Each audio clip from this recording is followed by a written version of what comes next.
কংগ্রেসে ভাতৃপট্টা দিয়ে দিত 60 বরস সরকার করলো কংগ্রেসে ইলেকশনের মাটির পট্টা দিল না। প্রচার আমার খুব ভাল চলি আছে। আমার সব মানুষ এমএলএ কল বহুত এমএলএ ইয়াত আহিছে, আহি সব লাগি আছে। আমার জমিয়তৰ মানুহ আছে, সব ময়দানে লাগি আছে। আৰু এইটো আমি যেটো গ্ৰাউণ্ড ৰিপৰ্ট আমি কালি পালোঁ ৰাতি, এতিয়াও আমি যেটো দেখিছোঁ ইমান ৰ'দৰ মাজত আপোনালোকে কিমান মানুহ আছে, হাজাৰ মানুহ এইটোৰ কাৰণে প্ৰচাৰ লাইন আমাৰ খুব ভাল চলি আছে। ইনশাআল্লাহ আমাৰ খায়ৰুল আনাম ভাই আমাৰ তালা চাবি জিকিব, এইটো আমাৰ 100% আশা আছে।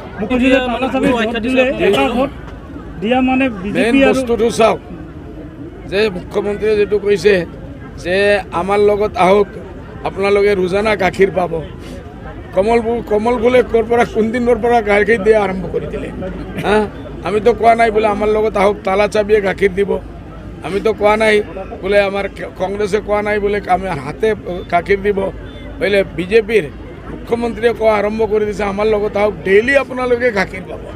পাগল মানুহে ক'ব পাৰে, ভাল মানুহে ক'ব নোৱাৰে। কালি এটা চিএমে কথা কৈছিল, ডাঙৰ হাত আৰু তলাটো গংগাধৰ নদীত বিসৰ্জন দিব কৈছে ৰাইজক। এইটো গংগাধৰ নদীত বিসৰ্জন দিব। আমি অন্য পাৰ্টিৰ কাৰণে খুব কামনা ৰাখোঁ।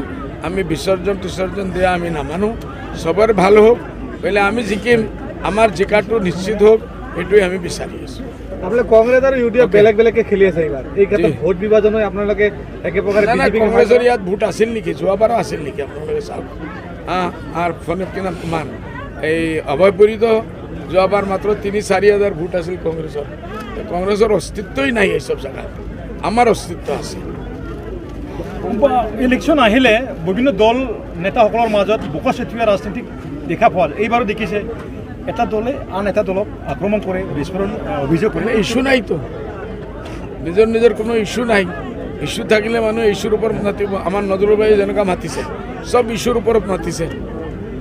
এনআৰচিৰ কথা আমি যদি কওঁ, ডি ভোটাৰৰ কথা আমি কওঁ, ডিটেনশ্যন কেম্পৰ আমি কওঁ, নদী ভাঙাৰ কথা আমি কওঁ, আমাৰ মাটিৰ উচ্ছেদৰ কথা আমি সব ইস্যু। বোলে সিসকলে যে মাতি আছে, তালাত গণ নাই, সেইটোত গণ নাই, সেইটোত মাখি দিব, পানী দিব, গাখীৰ দিব, গৰুৱে নিদিয়ে বোলে গাখীৰ দিব, বোলে কোনে দিব, বোলে কমল ফুলে দিব। এইসব ইস্যু নাথাকা কথা।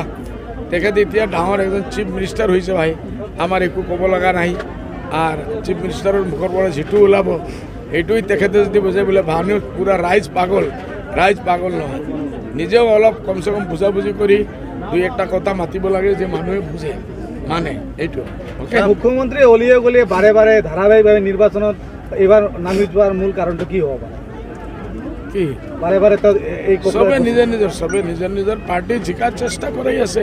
মেহনত কৰক, সেইটো আমাৰ কোনো আপত্তি নাই। পहिले গণ, তালাত গণ, গাখীৰ এইসব কৈ মানুহ আজিকালি পাগল নহয়। মানুহৰ বুজাই আছে, মানুহৰ বুদ্ধি আছে, মানুহে নিজৰ আকল আছে, চিন্তা আছে। কংগ্ৰেছে কৈছে ইউডিএফৰ আজমল চাহাবে হিমন্ত বিশ্ব শৰ্মাৰ লগত মিলামিছা আছে, ইয়াৰ কাৰণে কেম্পেইনিং কৰিব আহিছে যোৱাকালি। আমাৰ ইয়াত কেণ্ডিডেট আছে, আমি আহিছোঁ। ইসকলৰ কেণ্ডিডেট থাকিলে কোনো পাপ নহয়।